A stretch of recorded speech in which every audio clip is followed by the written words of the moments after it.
Transitioning to a nomadic lifestyle is not an easy change to make. There's a lot of research, effort, and sacrifice involved in this journey. Admittedly, I've thought about backing out, quitting, just doing something else, doing something normal. These are my fears and doubts. Ever since this crazy idea to live full-time on the road popped into my head 5 years ago, there's been a consistent on and off battle of whether to continue or to just play it safe. See, the thing is, I live almost 700 miles away from my friends and family. So when this idea popped into my head, it sounded like such a good idea. I wouldn't have to sacrifice my relationship with Bam. He could still see his family, I could see ours, and we could see the family and friends that are scattered everywhere else in the US. So when I first thought of this idea, the first thing I did was did research. I figured out how other people were doing it. I've seen that other people are doing it. They did van life, they did RV life. Some of them just traveled out of their cars. So I found this so intriguing that I brought it up to Bam. Bam was concerned. He was concerned of where we're gonna find money. How is this, how are we legally going to do this? What are the loopholes? What are the things that are gonna go wrong? He had a lot of concerns and he kind of talked me out of it for a little while. Then COVID hit. Now typically I go back up to New York twice a year and my mom comes and visits at least once. Sometimes my friends come visit. Usually my grandma will come with my mom, but there's been at least once or twice that she hasn't. But the year of COVID, 2020, I didn't get to see my friends or my family. I didn't get to go up, they didn't get to come down. And that year was hard on me because that was the first year since when I first moved down here, now 11 years ago, that I didn't get to see my family. I felt really lonely that year, really depressed. And that traveling lifestyle popped back in my head and I started to do more research on it. And I started to talk to Bam about it again. And I started to show him, these are the ways that we can do this. And he started listening and he's seen how much I was struggling with the separation that I had from my friends and family. And at that point, that was the time when we officially decided, all right, let's do the research. Let's look into this. Let's see what we gotta do. Let's make the purchases and we'll figure it out. So the rest of that year and into 2021, we did our research. 2021, we started getting the idea for the Naturally Different channel. And at the end of 2021, we got this crazy idea to start a candle company. Obviously, we haven't started it yet, but that's besides the point. We're still working on it. Technically, it was his mom's idea first. She wanted to do some little bit of candle sales or something like that, but make some candles, give them away, maybe sell a few of them. But Bam and I wanted to take this to the next level. We decided we wanted to make a full-fledged candle business. And then in 2022, we started Naturally Different, the YouTube channel. So that brings us to now. During this time period, there have been a lot of things that have crossed my mind. And it mostly circulates around what ifs. What are the things that could go wrong? And these are the things that sometimes just make me think, maybe I should back out. Maybe I should just live a normal life. Maybe I should try to find something different to do.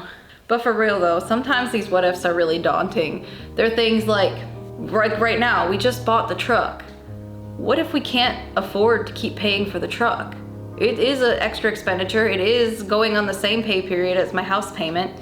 What if we can't afford it? What if it's just gonna slam us real hard? Now, don't get me wrong, I planned for this. I figured out where our finances lay. We should still be good and still have extra money to still work on the property. But then you have the property. What if the property doesn't work out? What if the building is just not something we can use? Would we have to start from scratch? Would we even have the mental capacity to start from scratch if we needed to? Or the finances? Is the property even something we can do, let alone as is? Because there's a lot of work that's gotta go into that property before it's ready for us to move a business in there, / make it our home base. We don't even have electric in there. And then there's the possibility of, what if all the stuff we've gotten is junk?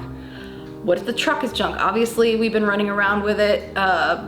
We've had it looked over. Bam's looked over it himself. It seems to be a great truck, but what if something goes wrong? What if there's something wrong with the transmission? We've got a great warranty, should cover it, but what if it's one of those things that it's not covered? What if the RV is basically falling apart? We know we have a leak in it, but we don't know how severe the leak is. What if on the way home, just bringing it home, it just falls off? Like the whole side just falls off. I don't know how possible that is. I don't know a whole lot about RVs. It's gonna be an interesting transition. What if we get in the RV and we start traveling, and what if we just don't like it? What if we don't like being in that confined of a space? Granted, the whole purpose is to not stay in that space. It's to go out and adventure or go hang out with family or friends.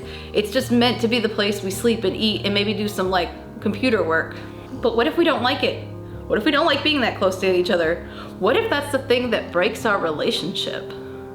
What if that's the thing that shows us that we really don't like each other as much as we thought we did? I would hate for that to be the breaking point. And sometimes everything that's going on, we're so busy all the time. Sometimes Bam and I get into it. Like, we seem really happy and Gucci on camera, but sometimes we argue. Sometimes we get in a bad mood toward each other. And it's just because there's so much going on and we're so stressed out sometimes.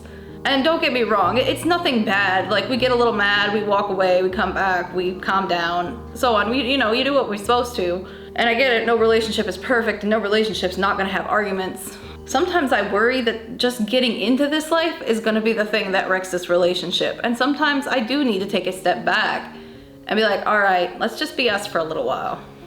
And another part about that, if we do leave RV life, I can't come back to this house. We are going to sell this house. And it's not that we won't have a roof over our head. We'll have the RV, we'll have the property, everything will be paid off once this house is sold. So it's not like we're gonna like just be homeless. I mean, unless you consider living in an RV homeless. But once this house is gone, I can't get it back. I mean, unless like the stars just align and somehow the owners that buy it from me just happen to sell it and when I'm trying to get it. But even then, I might not have the money to do that. We're trying to make a candle business from scratch. Nothing's saying that candle business is going to work out for us. Nothing's saying we're gonna make a good paycheck off of it. I may never get this house back, and the house when I bought it was something I really wanted. I loved the open floor plan of this house. But the thing is, again, once this place is gone, it's gone. It's sold. I most likely will never have the opportunity to get it back. And that scares me. That scares me a lot. And then there's the company. I don't know if we'll actually be able to create a profitable company. I don't know if we're capable. We've never done something this crazy, neither one of us. And although we're doing all of our research, who's to say we're seeing it all? Who's to say we've got all the information we need? What if we're still making candles wrong? What if we burn somebody's house down because we just didn't do all the research that we could have done? I'm so worried that this candle company is gonna be such a flop and it's gonna just tarnish my name. Not that I really care that much about my name, but I don't wanna hurt somebody. I don't want somebody to have something they don't like that they spent money on. Like, that drives me crazy. And it's so funny because we're at a point that we kind of know what we're doing, but we don't know what we're doing. This is something new, we're learning, we're fresh at it. I just don't wanna do something wrong and hurt somebody else because of it. And I worry about my dogs. When I first moved into this house, Lucy loved it. She ran around the house, she was excited about it, and honestly, that's the moment she officially became potty trained. She was so excited about this house, even she wanted to take care of it. And I worry that being put back into a smaller space is going to stress her out, that she's not going to like it, that Santana is not going to like it, that this is gonna be rough on them. And that scares me too, because Santana, he's getting older, Lucy's getting older. Santana, I think, is starting to get arthritis because I've noticed him buckling a little bit. He'll be dealt with after I deal with Lucy's diabetes. And that's it too. Are we gonna be able to take care of Lucy's diabetes if we change to this lifestyle? Are we gonna be able to take care of our dogs? They're our babies. They are the equivalent of our children. And we don't wanna hurt them. We don't wanna let them down. But even with these fears and doubts, and basically what ifs, because that's what all it is, it's just what ifs. This isn't like, for sure, these are the things that are gonna happen, for sure, this is everything that's gonna go wrong. These are just what ifs. They're not happening, they could happen, but they also could not happen. Nothing is set in stone. And the thing about it is, if we're successful and we actually make it, the goal is so much more worth everything that we're giving up. Being around my friends and family and being able to actually live life. But most importantly, as I said before, is just being able to see my friends and family. I have gone so many years missing out on memories and missing out on a lot. I just want to find the level that I can maintain my relationship with Bam and have both of us still be able to see our friends and family. I want the happy medium, and that's what this lifestyle will give me, is the happy medium, which is so much more worth all these things. At the end of the day, my house, our cars, my comfy couch, my comfy bed, the little knickknacks and decorations, all these things that we own are just material objects. They may bring temporary bouts of happiness, but it's not the same as being able to be with the people that you love the most. I'm homesick. I want to go home. I want to be able to go home more often, more than a couple times a year, because time isn't unlimited and it is running out. Every minute that goes by, every minute that I've been recording this, every minute that you guys have been watching this are minutes that none of us will get back.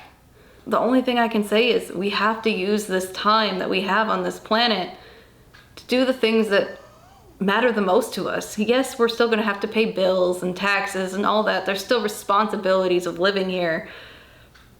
But beyond that, what are you doing with your life? Are you spending it in the best way that you possibly can? And that's why this goal means more to me than any of my fears and doubts, and why I can't give up. If you like this video, go ahead and like it.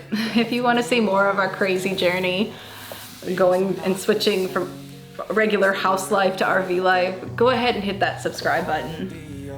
And other than that, I've got a vacation back home to get ready for and a camper to go pick up. So until then, I'll see you in the next video. Bye. I thought I would never be fine. I strive just to say I'm alright. And for the first time in a long time, I'm alright. I've seen a lot of change.